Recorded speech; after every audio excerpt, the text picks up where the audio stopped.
2 अगस्त 2019 को हमने NIA act में संशोधन किया, जिसमें नए अपराध भी जोड़े और एक्स्ट्रा टेरिटोरियल क्षेत्राधिकार भी दिया। एनआईए अब विदेश में भी जांच कर सकती है। यूएपीए में भी 14 अगस्त 2019 को संशोधन किया और संपत्ति जब्त करने का अधिकार दिया और व्यक्ति को और संगठन को आतंकवादी घोषित करने का अधिकार भी हमने यूएपीए के तहत दिया, जिसका बहुत संयमित परंतु सटीक उपयोग ये 5 साल में हमारे तंत्र ने किया है। हमने गृह मंत्रालय द्वारा डी रेडिकलाइजेशन के प्रयासों का समन्वय किया गया। विभिन्न मंत्रालयों ने भी अपनी रणनीति तैयार की और एक संस्थागत तंत्र स्थापना करने का काम भारत सरकार के गृह विभाग ने 5 साल के अंदर करा है।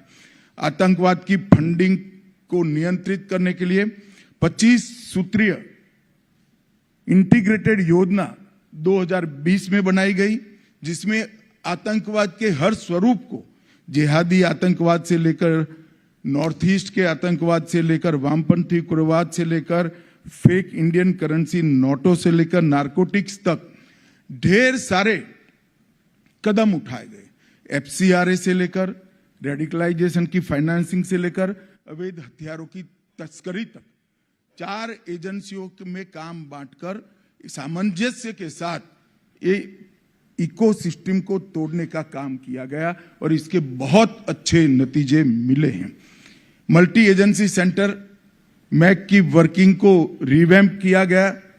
मल्टी एजेंसी सेंटर का 2022 का जो ऑर्डर निकला है, इसके अंदर न केवल मैक के दायरे को बढ़ाया गया, इसको साइबर सुरक्षा, narco terrorism, gun running, organise crime network और उभरते हुए कट्टरवादी हॉटस्पॉट, इसकी एक कंटिन्यूअस मॉनिटरिंग की एसओपी भी बनाई गई, जिसके परिणाम स्वरूप ढेर सारे गुनाहों को हम होने से पहले रोकने में सफल हुए हैं।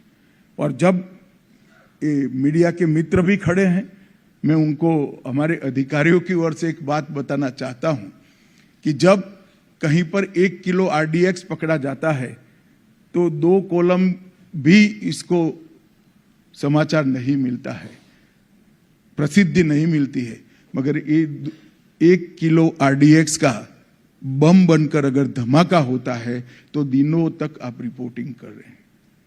जो अभी मैक का दायरा बढ़ाया गया, इसके कारण ढेर सारे गुनाहों को होने से पहले रोकने में हमने सफलता करी।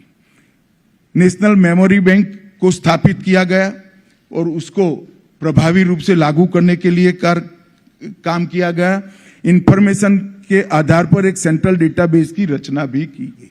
कई सारे डेटाबेस राष्ट्रीय स्तर पर बनाए गए हैं, मैं बाद में इसकी बात करता हूं, जिसके उपयोग से हम नीचे तक आतंकवाद को मूल से उखाड़ फेंकने के लिए हमारे प्रयासों को फायदा हो सकता है।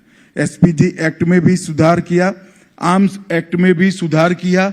वेपन मैन्युफैक्चरिंग सेक्टर में प्राइवेट सेक्टर को तो जरूर खोला, परंतु इसके सुरक्षा के सारे नियमों को चौक चौबंद किया गया।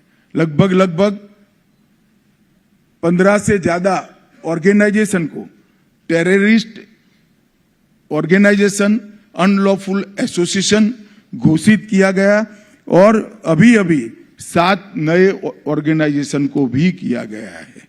और ये सारी नीतियों की इफेक्टिव इम्पैक्ट मैं दावे से कह सकता हूं कि आज हमें दिखाई पड़ता है।